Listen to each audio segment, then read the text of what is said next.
Buckle up, all you liars, because the endgame has just begun as the final season of Pretty Little Liars has kicked off. Let's get this party started right here on What Happened. What's inside? We were waiting for you. Oh, golly, you didn't have to do that. Well, hello all you lovely people, Lisa here, ready to try to make sense of all this Pretty Little Liars stuff as the second half of Season 7, aka the final 10 episodes, kicked off tonight with an episode called Playtime.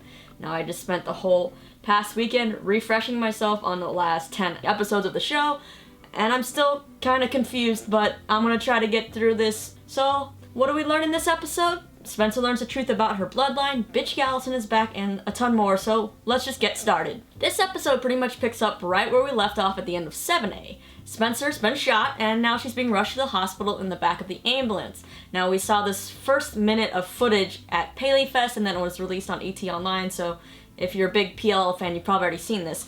But we end up seeing Spencer in the back of the ambulance, and she's mumbling the word mom, and then she kind of passes out, and the EMT's trying to ask her what her last name is, and then who your mom is. But Spencer, like I said, ends up passing out. When they arrive at the hospital, the other 4 girls are trying to figure out what just happened, and they're all like, oh, maybe what if Jenna and Noel are doing this the whole time because they were connected to Rollins, and Hannah's like, oh, just because they're connected doesn't mean there's motive, and they're like, where's Jenna? And there's this small glimmer of hope when Arya's like, maybe since Noel's dead, this whole thing would be over. Well, she doesn't quite say it that way, but she hints at it, and Emily's kind of like, oh, don't say that, it'd probably curse everything, and then they end up seeing Toby being wheeled into the emergency room, and Hannah's like, where is Yvonne? We then skip ahead a week to Toby and Arya chatting, and Toby reveals that Yvonne is in a medically induced coma, and then he asks how Spencer is, and Arya said she's good. Toby then starts to tell her something to tell to Spencer when he stops himself and says, you know what, never mind, I don't want her to worry. Toby, what were you trying to say? Can we just kind of get this Spobie train on the road already? Okay, was that too soon?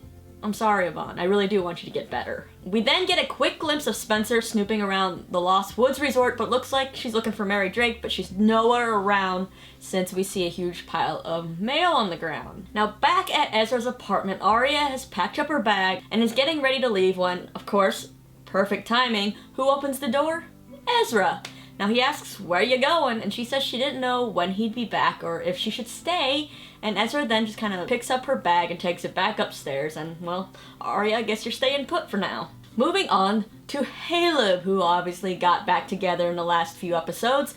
The two wake up in bed together, and Hannah playfully pinches Caleb, you know, until he wakes up being like, are you real? Is this whole thing real? And it's like, oh, I'm actually really glad that they're back together. Hannah then says she wants to track down Jenna. She thinks Mrs. Grunwald's rubbing off on her, and Caleb is basically like, you know what, Hannah, don't worry about all this. Hands her her sketchbook, and it's like, remember what you wanted to do, follow your dreams, you know, you were really passionate about this.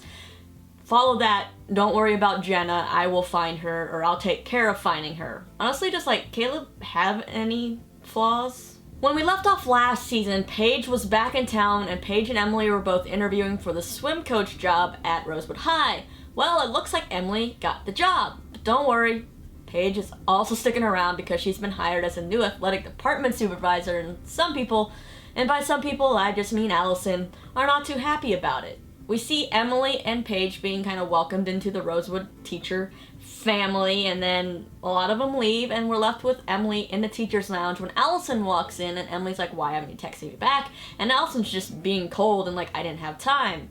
Emily says, oh hey, should we make that appointment for the doctor? We can go together, when Allison reveals that that's why she was late this morning, and basically this whole thing is her nightmare and she doesn't want to bring Emily into it. Well, Allison, I think it's a little too late for that. Emily then asks what the doctor said, and Allison just goes, I'm having the baby of a stranger. And I don't know, something about those words just made my skin crawl just a little bit. Allison then asks why Paige is there, and Emily tells her, oh, she got a job here, and Allison's like, oh, perfect, and just storms off. Now, since Ezra has been out of town tending to Nicole, Arya is catching him up on everything, and it seems like Toby and Yvonne's car was actually hit by a deer. Now, I don't know, something kind of just seems fishy to me, especially with deer hitting cars after I saw the movie Get Out. I just feel like it's too easy for a deer to have hit them. Like, AD had to have sent a deer out there, right? I guess we'll just have to wait and see, but Arya then asks Ezra how Nicole is, and he gives her an update saying that Nicole's now at a recovery facility in New York with her parents, and he says he did try to start to talk to Nicole on the plane, but she just wasn't ready to hear it all, so Nicole doesn't know anything that Arya knows of about her and Ezra and the engagement, and then Arya just gets an SOS text from Spencer saying come to the barn, so she runs off. At Spencer's place, we see all the girls staring at this big black box with a red bow on the table. The tag for it says, "It's Playtime, AD." Arya's like, this can't be real because Noel's dead, Jenna's lost, and then the girls are like, well, it could be someone else. Could they have been working with someone else? Well, Spencer then says that maybe they had their own twisted agenda and they all mistakenly assumed that those two were AD when AD is still out there. Emily reminds them that Sarah Harvey did tell her that they were all looking for the same thing. But what exactly is that? Well, Sarah Harvey's dead, so I guess we'll never quite know because Noel is also dead and Jen is the only one left alive of those three. They open the box and inside is a board game called LIARS Lament that has a game board that is a map of Rosewood with little game pieces of each of the girls. There's also a cell phone attached to the game that lights up and says, "Endgame, bitches." Hannah is ready to destroy this game and throw it in the fireplace, but we all know that if she did that, this thing would just come back to bite them in the ass 1,000 times worse. Emily thinks that maybe Noel came up with the game before he was killed at the blind school, but Spencer's basically like, he wasn't smart enough for this. Arya then suggests maybe Mary Drake when Spencer snaps saying Mary Drake's a liar and she'll prove it when her mom gets home the next day. Allison then says, why can't we take it to Detective Furey? Well, Allison, it's the same reason you can't throw it into the fire. Because as someone says, that game will probably blow up or get destroyed before you can even get it into the car. I mean, Allison, have you not learned anything from all the A's in the past? You try to talk to the police or do something else bad's gonna happen. Emily then says, well, it wants us to play, and Hannah corrects her saying no, it wants to play with us. And then they agree to not do anything for now and leave the game alone. Moving on, Arya's freaking out a little bit about the whole Ezra Nicole situation, and Hannah tells her it's all gonna be okay and encourages her to just kind of forget about it for the moment, proceed with planning the wedding, and that she's sure that Ezra will end up saying goodbye to Nicole and things will just work out. Back at Allison's, she's still pretty pissed about Paige now working at the school. Allison asks Emily if they invented that job for Paige or if Emily asked the school to hire her. Emily's like, no, and they continue to kind of argue about all of this when Allison once again says that this baby and everything is not Emily's problem, so she should just kind of like butt out of it. But all Emily wants to do is just be supportive, be that friend, and she tells Allison that she'll support her no matter what she chooses. The next day, Hannah is sitting outside of the cafe working on some of her fashion sketches when Mona walks up and sits down. They start to chat about Noel, and then Mona asks to look at Hannah's sketches, and she's really impressed. She asks Hannah if she's going to submit any for the Philadelphia Up-and-Comer competition, and Hannah's like, no, I'm not at that level. Mona, who always seems to have some kind of plan, says you just need the right person on your side, no one will ask you about your resume, and you just need the right body, aka person, to wear your stuff to up the value. Mona then says the words that immediately make you start to worry, "Do you trust me?" Hannah goes, "Sometimes," and Mona says, "Make this one of those times," and you can see the wheels in her brain just turning with a plan. And of course she has a plan of some sort, but do any of Mona's plans actually ever turn out well? Spencer has gone to see Detective Furey, who asks her if she knew that Archer was acquaintances with Jenna and Noel. Spencer lies and says no. Then Furey reveals that they knew Archer when he was Dr. Rollins, and they've also checked all the, visitation records. Spencer asks if she still thinks Archer is out of the country, and Furey goes, someone's in France, but I'm starting to think it's not Archer. Furey then pulls a gun out of his desk that's in an evidence bag labeled Jenna Marshall, and he asks Spencer if that's the gun she recognizes. Spencer says yes, that's the gun Jenna shot me with, but here's the thing, wasn't it really dark in that blind school? Like, how would Spencer have been able to see the gun that Jenna was holding? Anyway, Furey says, are you sure? And then he says, well, this gun is a 45 and you were shot with a 22. And Spencer's like, wait, so there were two people shooting at me? And then Furey goes, no, there were two guns and one of them is missing, just like Jenna Marshall and Mary Drake. Well, here's the thing, yeah, one gun is missing, but were there indeed two shooters that night. I think there were. I don't know. I don't think Mary Drake could be the other shooter. There had to be someone around, right? I mean, sure, Mary Drake was creeping around, but I don't think she would have had time to kind of shoot someone, capture Jenna, stow her away, take her wherever it was, and then come back and be with Spencer, who was just shot. I have no idea. Was there a second shooter? Or did someone switch the guns? What's going on here? So Arya is taking Hannah's advice, and the two are looking at a wedding venue when in walks Holden. You know, that childhood friend of Arya's that we haven't seen on the show since like 2012. Yeah, PLL is really trying to bring back every random person we forgot about. Like Sydney, honestly, where the F did Sydney go? They brought her back for like 2 seconds in the end of last season. Anyways, and now Holden. Then again, maybe these people aren't random, so what is their purpose? Holden's sister now runs this wedding business and he works for her as a chef. He asks Arya who the lucky guy is and she says it's Ezra, and then he's kind of surprised at first, and then he's like, let me give you a personal tour of the place, you can check it out. Meanwhile, Hannah's gotten a call from Mona that seems like an emergency, so she's gone outside to take the call. Back at school, Emily is in the teacher's lounge and sees that Paige and Allison are on the same committee on the paper that's on the bulletin board. And that's an immediate red flag for her, so she goes to ask Mrs. Horowitz, or May as she wants to be called now, about it. And Emily's like, I don't think this is a good mix. Paige magically appears, and things get tense, and poor May is just standing there so confused. Paige ends up saying, what, it's fine, we're all adults now, there's no conflict. And then she tells Emily that she doesn't have to protect her from Allie, and if you thought you had to protect Allie from me, you're not paying attention. Ouch. So Hannah ends up meeting Mona at the Radley, and in walks Catherine Daly, aka the daughter of a New York senator named Senator Daly. Now she's doing a fundraiser for her dad, and thanks to Mona, she said that she would love to wear one of Hannah's designs. So Mona tells her to drop by the studio later. Hannah's kind of like, well, we don't have a studio, what are we doing? And then she also asks Mona, like, how do you know Catherine? And Mona says she doesn't. Catherine knows her, which is interesting. And then Mona's like, with Catherine wearing your clothes, things are gonna be good for you. Now we are finally to the part of the episode that I know I was waiting for since the cliffhanger at the end of episode 10 that you were probably waiting for. Was Mary Drake actually telling the truth about being Spencer's mother? Well, Mrs. Hastings has returned home. Mrs. Hastings ends up asking Spencer how she's doing, and Spencer responds saying it depends on the next few minutes. It's like, dun dun dun, you feel the tension about to happen. Mary Drake is then brought up, and Mrs. Hastings demands to know what Mary told Spencer, and Spencer says, oh, she told me she's my mother. Mrs. Hastings then goes, well, Mary Drake is clinically insane, and Spencer quickly retorts saying, well, guess what, that wasn't a denial. Mrs. Hastings then ends up spilling all to Spencer, saying how one day Jessica De Laurentiis showed up at her door saying she had a twin sister who was in Radley, and she was pregnant, and it's happened before, but this time they knew who the father was because Mary told them.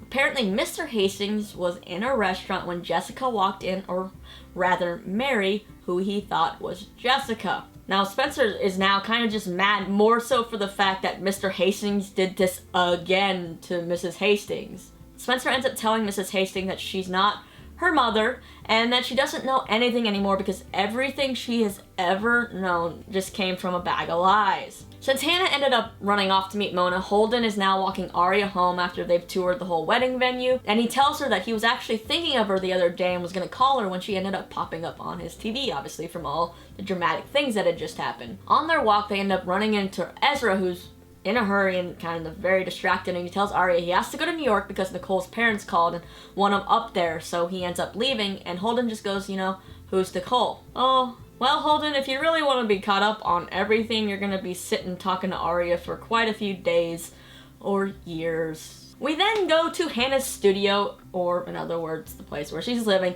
where Catherine's looking through some of the dresses, and Catherine is totally down to wear one of Hannah's designs, and she just tells her to have your boss lady call me. After hearing this, Hannah asks Catherine, wait, who? And Catherine says, Mona, and then she leaves.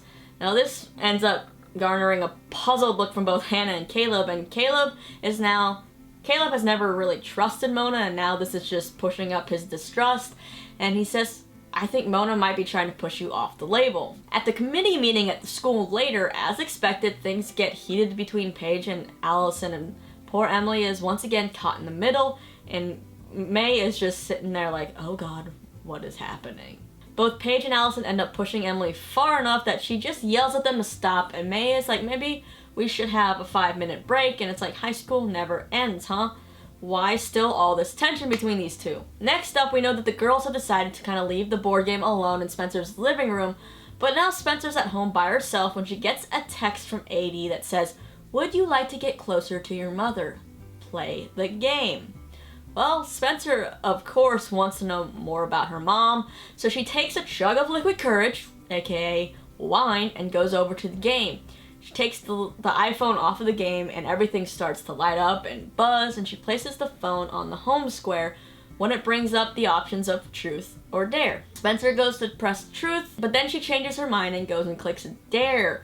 The game tells her to visit a sick friend and she'll get a reward, and it has a picture of Toby there, and the hospital lights up on the game board. Then, obviously, cue the very dramatic music and close-up zooms as Spencer decides what to do. Okay, seriously though, whoever AD is or whoever built this game, whoever it is has to be genius level. Spencer makes good on her dare and goes to see Toby, and Toby says he's talked to Detective Furey and maybe all this is finally over, and Spencer says, well, maybe.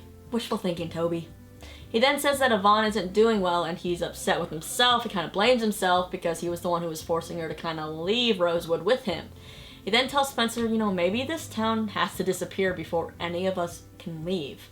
Spencer replies with, maybe, and then tells him they'll get out of there eventually and Yvonne will get better and they'll all make their escape. So maybe Toby might be right. You should just burn the place down, right? Okay, so maybe that wouldn't solve anything, but I feel like that would be satisfying in a way. Anyway, they then have a sweet moment where she jokes with him about his glasses and he thanks for coming, and they sit and they hold hands. Next up, we're back at Allison's house where Emily once again confronts her about the whole Paige situation, and Allison responds with, I guess you and Sabrina are on a hold, right? And then Emily just goes, you know what? This is the part of you I hate.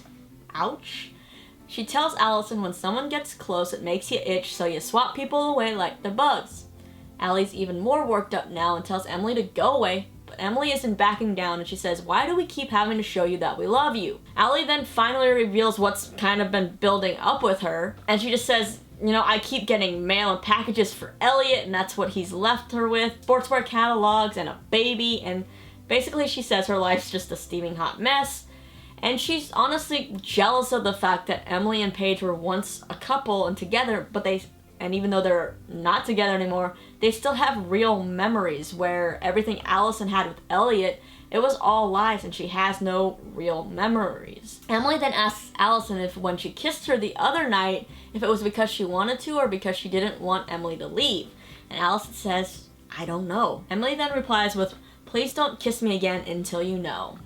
Emily's now laying down the law of standing up for herself. Speaking of standing up for yourself, it's Hannah's turn to confront Mona, and Mona walks into Hannah's place saying she just got off the phone with Catherine, who's very excited and wants to know when her outfits will be ready. Hannah snaps back saying, maybe you should ask my boss, and Mona's like, what are you talking about? Hannah explains how Catherine thinks that she works for Mona and she wants to know what Mona told Catherine. Mona's like, I didn't tell her anything like that. She must have everything wrong. And Mona's like, I'm truly just trying to help you grow your business, Hannah, and there's no other motive.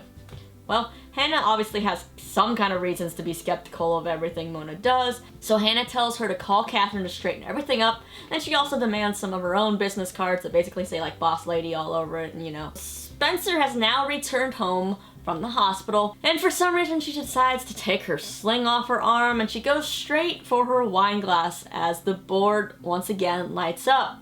The phone says, here's your prize, and spits out an envelope from Radley Sanitarium that has written on it, for my child. Inside the envelope is a puzzle piece which she lays down on the space made for it on the home square. And there's also a letter from Mary Drake, who says that things weren't supposed to be this way. She was trying to hurt her sister and the Hastings, but she didn't think that there was someone else who could be hurt, but there was obviously her child, which ends up being Spencer. She said that Spencer does come out of hate, but that doesn't mean that she is hateful, that Spencer is hateful. And Mary hopes that she has a happy ending and she's ashamed and needs someone to forgive her, and she hopes maybe one day that will be her child, or Spencer. After reading this letter, it seems like Spencer has downed more of that wine, because the next scene we see her passed out on the couch with a letter on her chest when Mrs. Hastings walks in to check up on her, and ends up just kind of covering her up with a blanket, tucking her in like a mom would do. Mrs. Hastings does see the envelope and of the letter, but surprisingly she doesn't take the letter or read it that we know of. If I were her, I'd sure be curious, and the first thing that I would have done when I saw Spencer was not waking up was grab that letter and read it. We then head back to the teacher's lounge where Emily and Paige once again have another talk, and Emily's trying to explain Allison to Paige, and all of this is starting to feel like just a broken record. I'm kind of over it, but Paige asks Emily if she's ever noticed how Allie is the victim and needs to be rescued, and how some people make a habit of getting rescued the same way some people make a habit of jumping in after them. This is Paige kind of taking a jab at Emily. Emily then ends up getting a text to save the day and get her out of this awkward situation. Now all the girls have gathered at Spencer's where they've read Mary Drake's letter, and Hannah's mad because they decided as a group to not play that game. She then says, "We don't even know if this letter is real," and Spencer apologizes, but really, does she need to? I mean, AD texted her and told her to play the game, and we all know what AD is capable of if you don't do what they say in the text. Hannah is ready to take a crowbar to the thing because she wants to see what else is inside of that game, and when she grabs a knife and starts to lunge at the game, the phone conveniently goes off and starts to play footage of them digging up Archer's body. And across the screen it says, "You can't stop playing now, winner takes all." Now the ending scene of the episode shows Jenna sipping some tea that someone who is dressed like a doctor or an orderly, they have like the medical gloves and the white coat and the scrubs, has given her, and she says to someone, "You said you'd tell me today about the game." They then drop this really big book in her lap, and Jenna starts, running her fingers, reading the braille, and then she just says, "Endgame," and then starts to get this really big, creepy smile on her face. Okay, so is AD now recruiting Jenna to their team? Okay, so to sum things up in this episode, I feel like it wasn't a huge pow of an episode. I guess it was eventful, but I feel like the real only big bombshell we got was the whole Mary Drake situation being Spencer's mom. So to sum it all up, Spencer's dad is a cheating rat and Mary Drake is indeed her mother. However, part of me still does not want to believe that until someone actually runs a DNA test and we see the results on the show.